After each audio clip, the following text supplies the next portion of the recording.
नाज़रीन किराम अस्सलाम वालेकुम वरहमतुल्लाहि वबरकातुहू। नाज़रीन किराम, आज मैं आप लोगों के सामने जुमाअतुल मुबारका की 11 ऐसी सुन्नतों के बारे में बयान करूंगा जिसे इंशाअल्लाह रब्बुल इज़्ज़त आप इन सुन्नतों पर अमल करते हैं तो याद रखें आप पूरी तरीके से जुमा की नमाज अदा कर सकते हैं और पूरी तरीके से आपकी जुमा की नमाज अदा हो जाएगी और अल्लाह उसका रसूल आपसे राजी हो जाएगा, क्योंकि मेरे आका अलैहिस्सलातु वस्सलाम की प्यारी प्यारी सुन्नतें हैं और मेरे आका अलैहिस्सलातु वस्सलाम खुद इरशाद फरमाते हैं कि जो मेरी किसी एक सुन्नत पर मेरे एक सुन्नत को जिंदा करे, मेरे एक सुन्नत पर अमल करेगा, कल मैदान महशर में उसे बख्शवा कर अपने साथ जन्नत में लेकर जाऊंगा। सुभान अल्लाह। नाज़रीन किराम, ये तो एक सुन्नत की बात है, लेकिन मैं आपको 11 ऐसी सुन्नतों के बारे में बयान करूंगा जो मेरे आका अलैहिस्सलातु वस्सलाम ने इरशाद फरमाया है।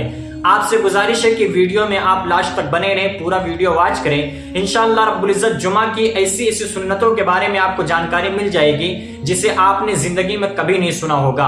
आपको बताने से पहले मैं आपको बता दूं, अगर आप मेरे चैनल पर नए हैं तो मेरे चैनल को आप सब्सक्राइब कर दे, लाइक कर दे और कमेंट में सुभान अल्लाह जरूर लिख दीजिएगा। आइए मुलाजा फरमाते चले कि वो कौन सी सुन्नतें हैं जिस पर अमल करके हम जुमा की नमाज अच्छे तरीके से अदा कर सकते हैं। आइए मुलाजा फरमाते हैं। सबसे पहले तो आपको ये करना है, पहला नंबर गुस्ल करना, दूसरा अच्छे और साफ कपड़े पहनना, तीसरा मस्जिद में जल्दी जाने की कोशिश करना, चौथा मस्जिद पैदल जाना और पांचवा इमाम के करीब बैठने की कोशिश करना। देखिए, पहले सफ में बैठने की बहुत बड़ा सवाब है। इसी के बारे में फरमाया जाता है कि इमाम के करीब बैठने की कोशिश करना, यानी इमाम तो पहले ही सफ में होता है तो आप भी उसके पास बैठने की कोशिश जरूर करना ताकि आपको सवाब ज्यादा मिले। छठा, अगर सफे भरी हैं तो लोगों के गर्दने फांद कर आगे ना बढ़ना, यानी बहुत सारे लोग क्या करते हैं, जब नमाज पढ़ने के लिए आते हैं तो वो सोचते हैं मैं कितना जल्दी आगे चला जाऊं, यानी लोग बैठे रहते तो भी उनके कंधों पर अपना पैर छलांग मारकर वो आगे निकल जाते हैं। तो इस तरह नहीं करना चाहिए, सुन्नत के खिलाफ है। सातवां, कोई फजूल काम ना करना, यानी मसलन अपने कपड़ों या बालों से लहू लुआब ना करना, यानी अपने कपड़ों और बालों से ना खेलना और फजूल बात ना करना। बहुत सारे लोग ऐसे होते हैं जो जुमा की नमाज पढ़ने के लिए जाते हैं तो फजूल बात करना शुरू कर देते हैं, दुनिया की बात करना शुरू कर देते हैं, एक दूसरे से मसला पूछने लगते हैं कि भाई बाहर निकलने के बाद हम क्या करेंगे क्या नहीं करेंगे। ये सब आपको काम करना है तो आप नमाज के बाद फारिग होकर आप वो काम कर सकते हैं।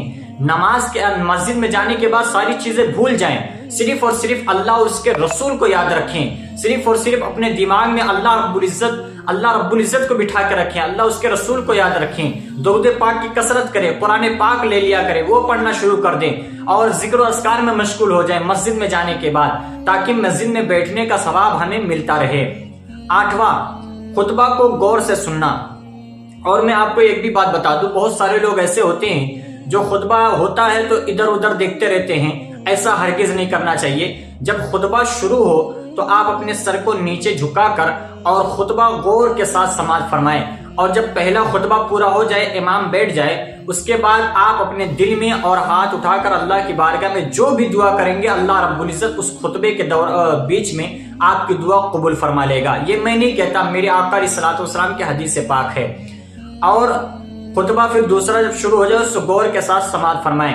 नौवां, अलावा जुमा के दिन जो सूरह कहफ पढ़ेगा, जुमा के दिन जो सूरह कहफ पढ़ेगा उसके लिए अर्श के नीचे से आसमान के बराबर बुलंद एक नूर जाहिर होगा जो कयामत तक के अंधेरे में उसको काम आएगा और उस जुमा से पहले आने वाले जुमा तक अल्लाह रब्बुल इज़्ज़त उसके सगीरा गुनाह को माफ फरमा देगा। सुभान अल्लाह। नाज़रीन किराम, कितनी बड़ी बड़ी फजीलत है और कितना बड़ा बड़ा सवाब है। इंशाअल्लाह अगर आप इसे करते हैं तो याद रखिए अल्लाह रब्बुल इज़्ज़त आपके गुनाहों को माफ फरमा देगा। 10वां, नबी करीम सल्लल्लाहु अलैहि वसल्लम के इरशाद पाक है कि मेरे आका अलैहिस्सलातु वस्सलाम इरशाद फरमाते हैं कि जो जुमाअतुल मुबारका के दिन कसरत से मुझ पर दरूद पाक पढ़ता है तो उस दरूद को जुमा के दिन खुद मैं सुनता हूँ और वो मेरे बारगाह में पेश किया जाता है। सुभान अल्लाह।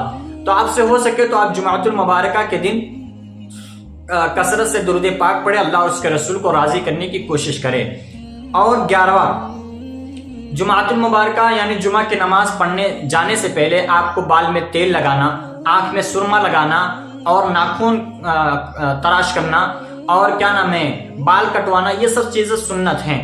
تو یہ سب سنتوں پر عمل کر کے انشاءاللہ رب العزت آپ اپنی نماز شروع کریں گے تو اللہ رب العزت آپ کی نماز کو قبول فرما لے گا، اور اللہ رب العزت اپنے فضل و کرم سے آپ کی ساری عبادتوں کو قبول فرمائے گا۔